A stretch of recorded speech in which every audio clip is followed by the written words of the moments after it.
दौड़ना, भागना और साइकिल चलाना सुबह सवेरे आम बात है।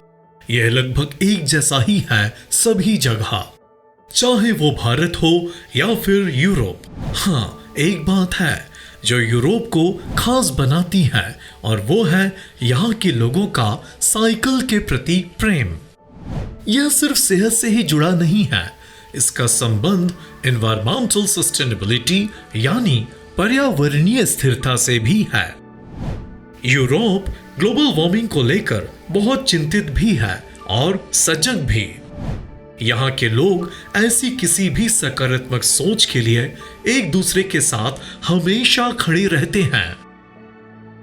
यूरोप में एक देश है नीदरलैंड, बहुत ही सुंदर, साफ सुथरा, ऐसा कि एक नजर में मन मोह ले।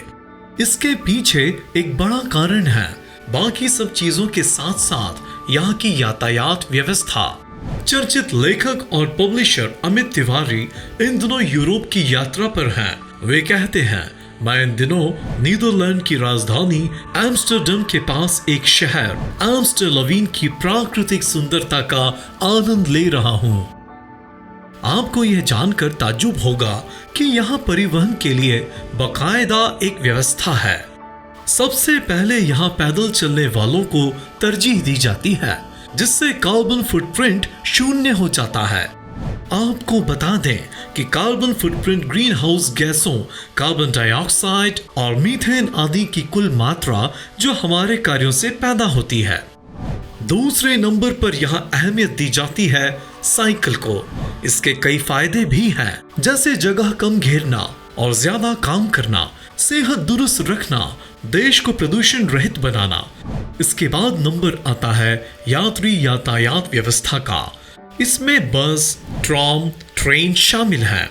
आखिर में मोटर बाइक और कार को रखा गया है।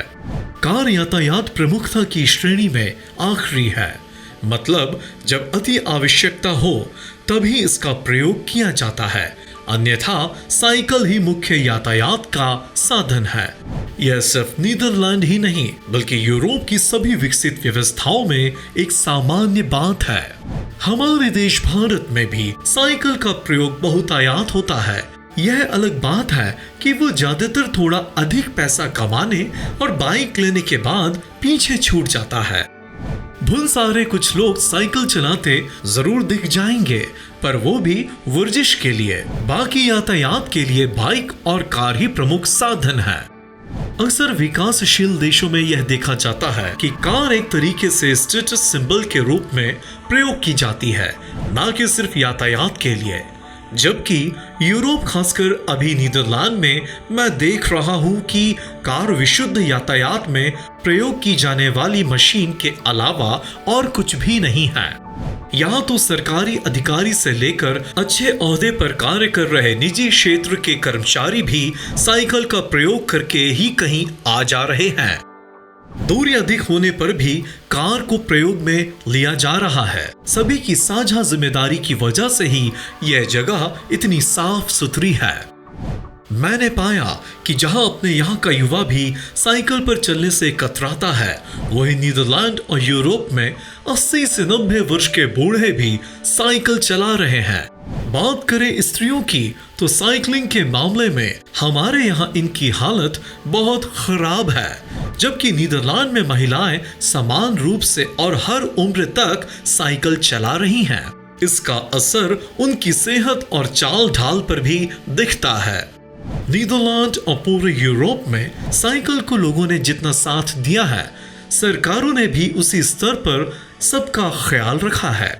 सभी जगह साइकिल ट्रैक उपलब्ध हैं। साइकिल के लिए आने जाने के साइट निर्धारित हैं, जिसका लोग भी विशेष ख्याल रखते हैं। कुल मिलाकर देखा जाए तो आज के समय में साइकिल यूरोप की लाइफ लाइन है। यह सिर्फ यातायात तक सीमित नहीं है, बल्कि सेहत की भी लाइफ लाइन है। इंतजार है तो बस उस दिन का जिस दिन हमारे देश में कार का होना स्टेटस सिंबल नहीं होगा। कार को महज यातायात की एक मशीन समझा जाएगा और साइकिल को प्रमुखता दी जाएगी। खराब होती सेहत और ग्लोबल वार्मिंग के लिए यह अति आवश्यक है। इसकी जिम्मेदारी हम सभी को मिलकर उठानी होगी।